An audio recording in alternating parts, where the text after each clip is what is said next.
Grabe mga lods, napa-all out si Arthur sa sobrang tindi ng kanyang training. At dito natin masasaksihan ng isa sa pinakabihirang laban ng ating bida dahil literal na naubusan siya ng mana habang nakikipagsabayan sa 4 na halimaw na mage. Kahit gamitin pa niya ang Realm Heart, hindi pa rin basta-basta natitinag ang mga kalaban niya. Lalo na si Kathleen na nag-ala Ice Ninja kalaban si Arthur. Kaya huwag na nating patagalin pa. Let's go! And please like and subscribe sa ating YouTube channel mga lods at mag-follow sa ating Facebook page. Salamat! Nagsimula ang chapter na ito kung saan nag-uumapaw ang matinding aura ni Arthur habang naka-activate ang kanyang Realm Heart. Habang nanggigigil ang 3 veteranong mage sa bagong form ni Arthur dahil talagang naramdaman nila na talagang matcha-challenge sila sa bagong lakas na ipinakita ngayon ng ating bida, hindi naman mapigilan ni Kathleen na mapadescribe si Arthur sa kanyang isipan bilang ethereal, radiant, at enthralling. Nakita na doon niya ang form na to ni Arthur back on Cyrus Academy incident, ngunit first time niya itong makita ng malapitan.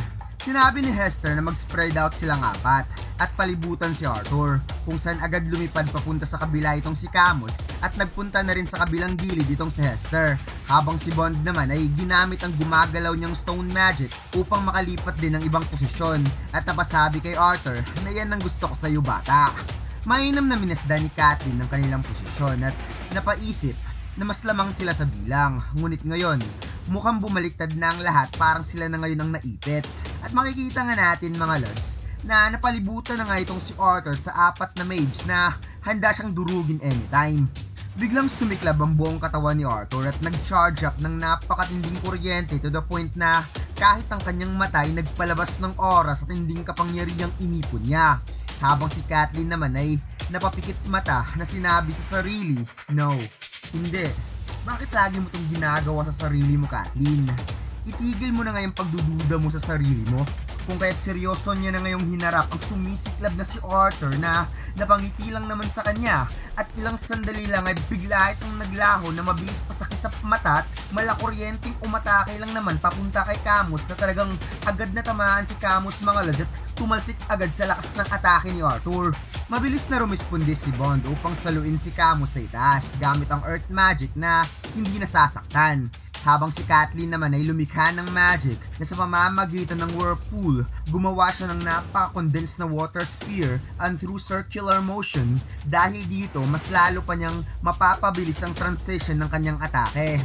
Pinakawalan ni Kathleen ng kanyang napakalakas na atake at makikitang si Arthur mga lods ay parang ang kidlat na gumagalaw sa paligid, habang si Camus naman ay lumikha rin ng magic para suporta ng atake ni Kathleen upang mas lalo pang mas mapapabilis ang transition nito papunta kay Arthur. Kaya ang ating bida na tumatakbo ay napangisnis na lamang, realizing na mas mabilis pa sa kanya ang atake nito, kung kaya't nagpasimple siyang nagpalabas ng blow flame para i-shatter ang atake nito. Gulat na gulat si Kathleen sa kanyang nakita na napatanong sa kanyang isipan kung ano ang nangyari sa spell niya. Nadurog lang naman ito na parang nawasak na yelo, kaya nagtataka siya kung bakit yung nagkaganon. Bakit nag-disperse lang ang matinding spell na ginawa niya. Dito nga tuluyang nalito si Kathleen matapos madaling durugin ni Arthur ang kanyang water spell, dahil imbis na tapatan nito ng mas malakas na magic o brute force, direktang tinamaan ni Arthur ang pinaka-weak point ng mana formation ng kanyang spell, dahilan para agad itong mabasag. At ang mas nakakagulat pa dito, halos imposibleng makita ng isang normal na mage ang mismong structure ng spell habang active ito. Kaya bilang isang prodigy, hindi rin maintindihan ni Kathleen kung paano nagkaroon si Arthur ng ganitong klaseng precision at perception sa murang edad. Ngunit ang hindi niya alam, ginamit ni Arthur ang Realm Heart, ang unang stage ng Dragon Wheel ni Sylvia. Dahil dito, nakikita ni Arthur ang flow at structure ng mana mismo, kaya madali niyang natukoy ang focal point at kahinaan ng spell ni Kathleen. At sa isang simpleng galaw lamang, tuluyan niya itong nawasak. Samantala, pinaulan na naman ni Bond si Arthur ng mga naglalakihang mga bato habang napasigaw itong nagsalita. Ipakita mo nga kung may iba ka pang kayang gawin bukod sa pagpapalit ng kulay ng buhok. Ngunit ang ating bida ay tila isang gumagalaw na kidlat habang walang kahirap-hirap na umiiwas sa bawat atake mula sa itaas, at habang nakangiti ay sumagot lamang siya. "Masaya akong marinig yan, Musclehead." At kasabay nga dito ay bumuo nga itong si Arthur ng isang napaka-dense na wind magic na halos parang isang kakaibang version ng wind bullet attack at agad niya itong pinakawalan patungo kay Bond. Ngunit mabilis din gumawa ang matandang dwarf ng napakalaking bato bilang depensa upang harangin ang paparating na atake. At dito makikita kung gaano ka-clever ang matandang to mga lods dahil hindi lang niya ginamit ang bato para depensahan ng sarili, ginawa rin niya itong panibagong spell laban kay Arthur. Kaya nang napansin ito ng ating bida ay agad siyang umatras at sunod-sunod na nag-backflip sa ere upang umiwas, ngunit kahit ganoon ay patuloy pa rin siyang hinahabol ang mga batong kontrolado ni Bond kaya mas lalo niya pang binilisan ng kanyang galaw. Tahimik namang minamasdan ni Kathleen ng mga napakabilis na kilos ni Arthur, ngunit may isang bagay siyang hindi maintindihan. Kahit siya ang pinakamalapit, pinili pa rin ni Arthur na si Hester ang atakihin. At sa isang iglap nga ay bumuo si Arthur ng Purple Lightning Spear at direkta niya itong ibinato kay Hester. Ngunit hindi rin nagpahuli ang veteranong mage at agad itong nagpakawala ng malawak na bugso ng apoy patungo kay Arthur. Kaya dahil dito ay muli na namang gumalaw ang ating bida na tila kidlat habang mabilis na umiiwas sa naglalagablab na apoy. Habang pinapanood yun ni Kathleen, hindi niya mapigilang tanungin ng sarili kung bakit. At tila may kung anong boses ang bumulong sa kanyang isipan na napasabing hindi siya inatake ni Arthur dahil natatakot itong masaktan siya. Takot si Arthur na masaktan si Kathleen. Kaya dahil dito, napahigop na lamang siya ng hangin bago dahan-dahang bumuga. At sa mga sumunod na sandali ay tuluyan niyang pinakawalan ng kanyang Malafurious Ice Princess transformation. Unti-unting nabalot ng yelo ang ilang bahagi ng kanyang katawan habang bumubuo siya ng isang napakatalim na spear na yari sa pure ice mana. At sa pagkakataong ito ay walang pag-aalinlangan at walang takot siyang sumugod kay Arthur habang abala ang ating bida sa pakikipaglaban sa tatlong veteranong mage ng Dikatin. Labis namang nagulat si Arthur na para bang sinadya ni Kathleen na pilitin siyang makipag cross-quarter combat. Mabilis itong winasiwas ang kanyang napakatalas na ice spear at doon nga nagulat ang ating bida dahil tuluyan siyang natamaan at agad tumalsik ang dugo mula sa kanyang braso. At hindi pa doon nagtapos si Kathleen, agad niya itong sinundan ng panibagong pag-atake dahil dito ay dali-daling gumamit si Arthur ng Earth Magic bilang depensa, ngunit walang kahirap-hirap yung winasak ni Kathleen at muling nagpakawala ng isa pang atake na nagpatalsik sa ating bida. Ngunit hindi pa pala doon nagtapos ang kanilang plano mga lads dahil sa likuran ni Arthur ay naghihintay na pala ang isang napakalaking tornado na gawa mismo ni Camus. Kaya tuluyang natangay si Arthur sa umiikot na malabbag yung tornado na halos hindi na siya makagalaw sa loob nito. Kasabay nga dito mga lods ay malakas na sinuntok ni Bond ang lupa upang balutan ng Earth Magic ang kanyang kamao at sa isang iglap ay tila nagkaroon ng isang napakalaki at napakabigat na kamao na yari sa bato itong si Bond mga lods, habang si Hester naman ay agad na sumuporta gamit ng kanyang blue flames na ibinalot niya sa higanting kamao ni Bond. At ilang sandali pa ay mabilis na lumipad si Bond sa ere habang hinahanda ang kanyang napakalaki at naglalagablab na suntok patungo kay Arthur. At sa susunod na sandali ay talagang boom! Direktang sumapul kay Arthur ang napakatinding kamao ni Bond na mistulang bulalakaw na bumagsak mula sa himpapawid ng ating bida habang napakabilis na bumagsak sa lupa. Dahil sa tindi ng impact, isang napakalakas na pagsabog ang naganap to the point na yumanig ang buong training ground. Napangiti pa si Bond matapos ang kanyang napakalakas na pag-atake at napasabing, "Oh, that felt so good." Na makikita nga natin ang napakalaking hukay na naiwan sa lupa dahil sa tindi ng impact. Dagdag pa ni Bond na talagang iniligtas ng prinsesa ang araw na ito. Pero sa tingin niya, hindi pa talaga nag-all out ang batang general na yan. Makalipas ang ilang sandali ay unti-unting lumitaw si Arthur habang pilit na gumagapang palabas. Halatang ubos na ang kanyang lakas. At ayon nga sa kanya, hindi niya kayang panatilihin ng matagal ang form na yon at tuloy na rin naubos ang kanyang mana. Ngunit hindi niya inasahan ang biglang pagsugod ni Kathleen na tila isang ice ninja. Kaya napaisip tuloy si Kathleen sa kanyang sarili, "Sandali, mukha ba talaga kung ice ninja kanina?" Ngumiti na lamang si Arthur bago marahang sumagot, "Hindi na mahalaga yon. Mali ako. Hindi kita dapat minaliit sa simula pa lang." Pagkatapos, tinipon ni Emily ang lahat at sinabing may kailangan silang pag-usapan. Ipinaliwanag niya, na ang pinakamalaking concern ay ang kaligtasan, lalo na para kay Arthur. Ngunit ayon kay Emily, gumawa siya ng artifact na may depensa laban sa nakamamatay na atake. Posible sana itong gamitin ng lahat ng sundalo pero sobrang mahal nito dahil gumagamit ito ng bihirang Phoenix Worm Scale at kahit magamit man ng training, sa totoong laban ay paulit-ulit pa ring aatake ang kalaban. Napansin din ni Arthur ang kakaibang armor na may mga disc sa paligid ng silid. Ipinaliwanag ni Emily na hindi yun dekorasyon. Ginagamit ang mga ito para sukatin ang lakas ng mga spell gamit ang force per unit o FPU. Sa una ay may problema dahil maraming spell ang nabablock o nababawasan ng epekto. Kaya nilagyan nila ng mga disc ang buong silid para masukat agad ang lakas ng mana sa sandaling mabuo pa lang ang spell. Ipinaliwanag din ni Alanis ang kanyang kakayahan na sa pamamagitan ng pisikal na koneksyon at nature magic, kaya niyang obserbahan ang daloy ng mana ng isang tao. At dito nga niya nasukat ang kakaibang kakayahan ni Arthur. Ang normal nitong body augmentation ay halos kapantay lang ng ibang lances. Ngunit nang gamitin ni Arthur ang pagbabago ng anyo, which is ang tinutukoy nga niya dito ay ang Realm Heart, halos 5 beses daw na mas naging epektibo ang spellcasting ni Arthur sa lahat ng elemento. Pero ang mas nakakagulat, masyadong mabilis ang body augmentation ni Arthur pagkatapos nitong mag-transform hanggang sa hindi niya na ito kayang masukat.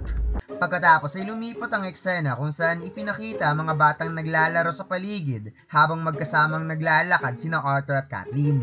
At dito nga ay napatanong ang ating bida kung kumusta na ang kapatid nitong si Cortez.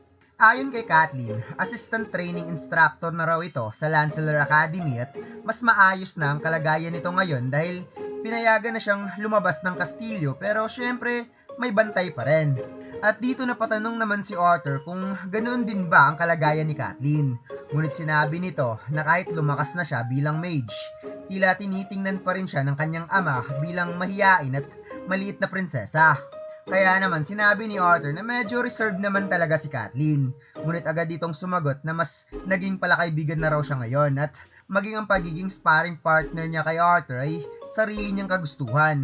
Ngunit biglang namula ang mukha ni Kathleen at hindi na nito na ituloy ang sasabihin na agad namang napansin ni Arthur na napasabing, talaga, ganun ka ka-insistent sa mga magulang mo para makasparring ako? Dahil doon ay agad itong nagdahilan at sinabing ginawa niya lang yun para makaiwas sa kanyang pag-aaral. Habang naglalakad sila, napatingin si Arthur kay Kathleen at napansin niyang iba na ang kilos nito kumpara noon. Dati ay tahimik lamang ito, ngunit ngayon ay mas may kumpiyansa na ang galaw nito. Sa katunayan, kung hindi niya lang ito kilala, baka isipin niyang isa lamang itong mayabang at mapagmataas na noble. Ngunit biglang napansin ni Kathleen ang pagtitig ni Arthur at agad itong napatanong kung may problema ba. Agad nagdahilan si Arthur at sinabing halos hindi niya na marinig ang mga yapak ni Kathleen. At dito ipinaiwanag ni Kathleen na bata pa lamang sila ni Curtis ay sumasailalim na sila sa mahigpit na pagsasanay tungkol sa royal etiquette at tamang asal bilang miyembro ng maharlikang pamilya. Dahil dito ay naalala ni Arthur si Ellie at sinabing pinasok din ito ng kanilang ina sa ganoong klase noon. Pero ang natutunan lang daw nito ay kung paano umiwas sa mga gawaing hindi pambabae. Habang nagpatuloy ang kanilang usapan, napunta ito sa mga matatandang mentor at dito nalaman ni Arthur na matagal nang magkakilala sina Hester, Bond at iba pang elders noong nakarang digmaan pa sa pagitan ng tao at elf. Malaki ang naging papel ng mga ito at madalas pa raw silang magsanay na magkakasama. At dito naunawaan ni Arthur kung bakit napakaganda ng kanilang coordination nung nakipaglaban siya sa kanila. Makalipas ang ilang sandali ay nakarating na rin sila sa silid ni Kathleen. At ipinakita nga dito ni Kathleen ang isang artifact na ibinigay mismo ng kanyang ama upang magsilbing proteksyon sa kanya. Ngunit sa oras na makita yun ni Arthur ay tila may naalala siya dahil ang pendant na yun ay kahawig sa mga artifact na minsan na rin niyang ibinigay kina Ellie at sa kanyang ina noon. Kaya agad niyang sinabi na gawa yan sa Phoenix Worm, hindi ba? Sobrang napakaganda. At nang marinig yun ni Kathleen, halatang nagulat siya dahil sa isang tingin pa lang agad natukoy ni Arthur kung anong klaseng artifact ang hawak niya. Mas lalo tuloy siyang na-impress kay Arthur. Ngunit ang hindi alam ni Kathleen, bago pa man mapasa kamay ng royal family ang kapangyarihan ng Phoenix Worm, mas naunang nagkaroon nito ang pamilya ni Arthur. Bago tuluyang naghiwalay ang dalawa, nagpasalamat muna si Kathleen kay Arthur sa paghatid at pagtulong nito sa kanyang training. Ngunit para kay Arthur, wala lang yon dahil para sa kanya ay pareho lamang silang lumalakas sa bawat pagsasanay na kanilang ginagawa. Nagtapos ang kanilang gabi sa simpleng pagbati at napag-good night nga itong si Arthur habang papalis na. Habang si Kathleen naman ay napag-good night rin kay Arthur. Ngunit kahit simpleng usapan lamang yun, makikita sa mga mata at namumulang pisngi ni Kathleen ang labis niyang saya dahil sa kabila ng maikling oras, naging espesyal para sa kanya ang pagkakataong makasama at makausap si Arthur ng silang dalawa lamang. Pagkatapos lumipat ang eksena sa kulungan ng floating castle. Ipinakita rito ang isang selda kung saan may isang taong tahimik na nagbabasa ng libro. At ito pala ay si Mika na nakatulog habang hawak pa rin ang kanyang libro na kanyang binabasa. At maya-maya napansin niyang may pumasok sa kanyang selda na napasabing, "Hey Mika." At ito pala ay si Arthur na humingi ng paumanhin dahil hindi siya nakadalaw kagad. Masaya naman nagkwentuhan ng dalawa matapos ang mahabang panahon. Inamin ni Arthur na nakakaramdam siya ng guilt dahil pakiramdam niya ay wala siyang gaanong nagawa upang makalaya agad si Mika. Ngunit paliwanag niya, kailangan munang masusing imbestigahan ang buong insidente bago tuluyang payagan ang kalayaan ni Mika. Ikinuwento rin ni Arthur ang kanyang pagsasanay, habang si Mika naman ay sinusubukan siyang turuan tungkol sa gravity magic. Ngunit ayon kay Arthur, hirap na hirap siyang intindihan ng magulong paliwanag nito. Gayunpaman, tiniyak ni Arthur na hindi magtatagal, unti-unti nang makakuha ng sapat na ebidensya ang grupo ni Varian upang mapatunayan ang katotohanan. Kalmado namang sumagot si Mika at sinabing naiintindihan niya. Hindi niya sinisisi si Arthur o kahit na sino man, maliban na lamang kay Rajas, na tinawag pa niyang matandang halimaw. Napatawa naman si Arthur at sinabing balita niya ay mas malala pa raw ang kalagayan ng selda ni Rajas kumpara sa komportabling kulungan ni Mika. Makalipas ang ilang sandali, nagpaalam na rin si Arthur upang umalis. Ngunit bago tuluyang makalayo, masiglang nagpaalam si Mika habang nagrereklamo na sobrang nakakabagot ang manatiling mag-isa nang hindi man lang makagamit ng magic. Kaya hiling niya kay Arthur, ilabas sana siya roon sa lalong madaling panahon. Ngumiti lamang si Arthur at buong kumpiyansang nangakong gagawin niya ang lahat upang makalaya si Mika sa lalong madaling panahon. Pagkatapos ay lumipat ang eksena sa kwarto ni Arthur, kung saan tahimik niyang minamasdan ang sungay ni Otto na hawak-hawak niya sa kanyang kamay. Habang nakatitig dito, hindi maiwasang mapaisip ng ating bida tungkol sa kanyang kasalukuyang kalagayan. Sa isip ni Arthur, ramdam niyang hindi niya kayang protektahan ng iba sa estado niya ngayon, lalo na kung wala siyang realm heart. At alam niyang hindi rin niya ito kayang panatilihin ng matagal. Habang nalulunod siya sa pag-iisip, napansin niyang gumagalaw ang tenga ni Selby. Makikita nga ang bagong gising ito habang inaantok pang napastretching sa higaan. Agad naman itong kinumusta ni Arthur. Sagot naman ni Selby na mas maayos na raw ang pakiramdam niya ngayon at halos nakakagalaw na siya ng normal muli. Hindi nagtagal napunta ang usapan nila sa mga sungay ni Otto na sinasabing naglalaman ng napakalaking dami ng mana. Ngunit nag-aalinlangan si Selby kung ligtas nga bang pagkatiwalaan ang sinabi ni Ceres Bretra tungkol dito.